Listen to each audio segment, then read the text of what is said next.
A Soldier Home After Losing His Leg in Afghanistan, written by Gail Feige. It started out as just another day in the Zabul province of southern Afghanistan.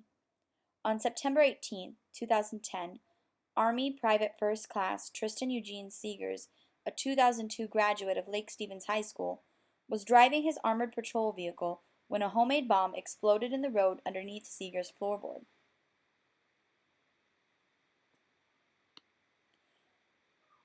One of the vehicle's 800-pound tires was found a half-mile away. Just below his knee, Seeger's right leg was gone. He had shrapnel sticking out of his eyeballs, face, and arms. After nearly 2 years of surgeries and rehabilitation in Texas, Seegers, a handsome 28-year-old, moved back to Snohomish County last week in time to celebrate Independence Day with his folks in the same home where he grew up. Seegers is married now to his high school girlfriend, Lindsay Blanchard. They are expecting a baby boy in October. He plans to return to culinary arts school this fall, and they are about to move into an apartment in the Bothell area. Until his official Army retirement date on August 21st, he is Corporal Seegers, the owner of a Purple Heart. Seegers wears shorts in the warm summer weather, not even pretending to hide his prosthetic leg. He has run a marathon. His especially designed gas pedal is on the left side of his slate gray Toyota Tacoma truck. Nothing is stopping him. Everybody's injury is different, and everybody handles it in their own way. There's no way to measure it, whether it's physical or mental, Seeger says. I just kept telling the doctors that I didn't want my life to be different than it was before. Of course, the loss of a leg changed me, but it doesn't define me or the rest of my life. Seegers was enjoying a promising start to a career as a chef when the economic recession forced him to consider joining the Army. He figured he would serve in the family traditions set by his father and grandfather. After grueling training in the hot Georgia sun, he landed a spot in the Army's 101st Airborne Pathfinder Division, an elite infantry unit, and was sent to Afghanistan in February 2010 to work on personnel recovery missions.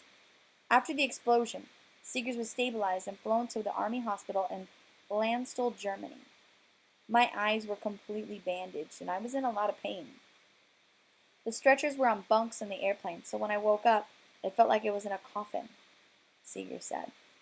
I was so glad to hear the voice of my buddy, Andrew Leonard, the guy from Boston who had been injured earlier. Seegers' dad, Jeff, remembers the phone call. He told me he couldn't talk to his mom yet, Jeff Seegers says. What I felt was a mixture of anger and desire for retribution, then grief, and then relief. We are so thankful he's alive.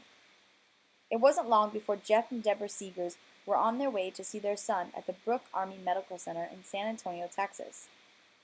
And I gave notice at my job and got down there as fast as I could, says Lindsay Seegers.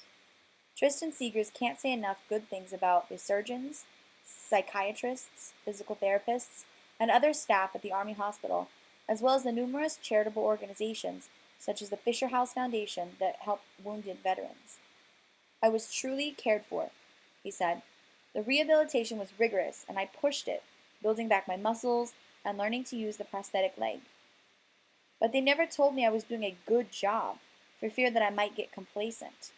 There were many guys there who had given up on life.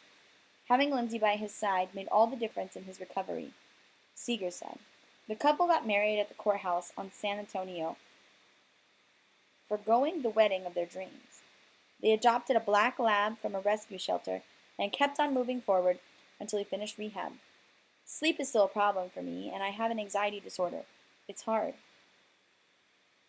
You really only want to open up with other guys who were there too,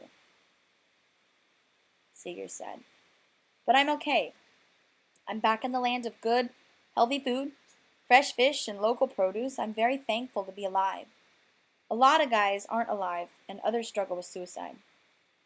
Seegers isn't sure if the U.S. war on terror will ever be over. However, he doesn't want the people fighting in Afghanistan or the veterans to be forgotten. Most of the time, when people see my leg, they think I've been in a car accident or something. But sometimes an old veteran will stop me and thank me for my service, Seeger said.